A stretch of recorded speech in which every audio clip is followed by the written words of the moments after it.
आपको बता दें कि बजट सत्र 2026 की शुरुआत ने भारतीय राजनीति में एक नई बहस छेड़ दी है। संसद की कार्रवाई के दौरान नेता प्रतिपक्ष राहुल गांधी बता दें कि करीब 50 मिनट तक बिना रुके ही नेता प्रतिपक्ष राहुल गांधी बोलते रहे और सरकार खामोश होकर सुनती रही। आपको बता दें कि राहुल गांधी ने कभी भी इस तरीके से कभी भी संबोधित नहीं किया। अंशकालीन राजनेता कहा जाता था उनको, बल्कि राहुल गांधी ने इस बार प्रधानमंत्री की आंखों में आंखें डालकर बात कही। राहुल गांधी के इस तीखे तेवरों ने कांग्रेस सांसदों के मन के भीतर एक जान जैसी मानो फूंक दी। इतना ही नहीं, राहुल गांधी ने सरकारी ताकत को भी असहज नजर आने के लिए मजबूर कर दिया।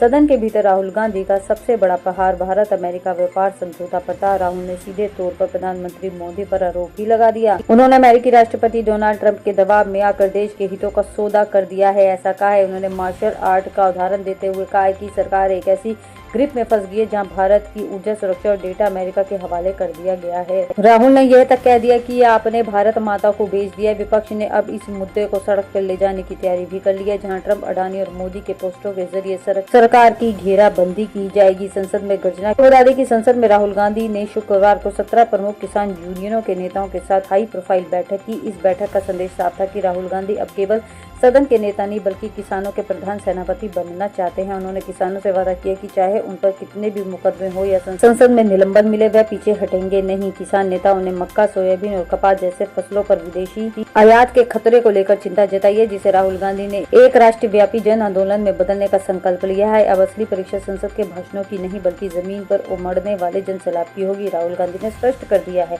राहुल गांधी ने इस बार उन मुद्दों को छेड़ा है जो सीधे तौर पर सरकार की 56 इंच की छाती वाली छवि को चुनौती देता है। उन्होंने पूर्व सेना प्रमुख जनरल MM नरवणे की अप्रकाशित किताब का मुद्दा उठाकर सरकार को घेरा। राहुल गांधी ने इस किताब के माध्यम से ये कहा कि सेना को सच दबाने के लिए चुप कराया जा रहा है। यही नहीं, उन्होंने एप्स्टीन फाइल जैसे अंतर्राष्ट्रीय विवादों को भी भारतीय राजनीति में घसीट लिया ताकि सरकार की नैतिकता पर सवाल खड़े किए जा सके। कांग्रेस का मानना है कि इन पेचीदा मुद्दों के जरिए वे सरकार की उस छवि को तोड़ सकते हैं जिसे भाजपा ने सालों से मेहनत करके बनाया है। आपको बता दें कि विशेषज्ञों का मानना है कि राहुल गांधी रक्षात्मक नहीं बल्कि आक्रामक राजनीति अब करेंगे। पश्चिम बंगाल, असम और केरल जैसे राज्यों में होने वाले आगामी चुनावों को देखते हुए राहुल ने जो उचित समझो वही करो जैसा नारा देकर सरकार के निर्णय क्षमता पर कटाक्ष किया है। हालांकि सबसे बड़ी बाधा कांग्रेस का कमजोर जमीनी ढांचा है।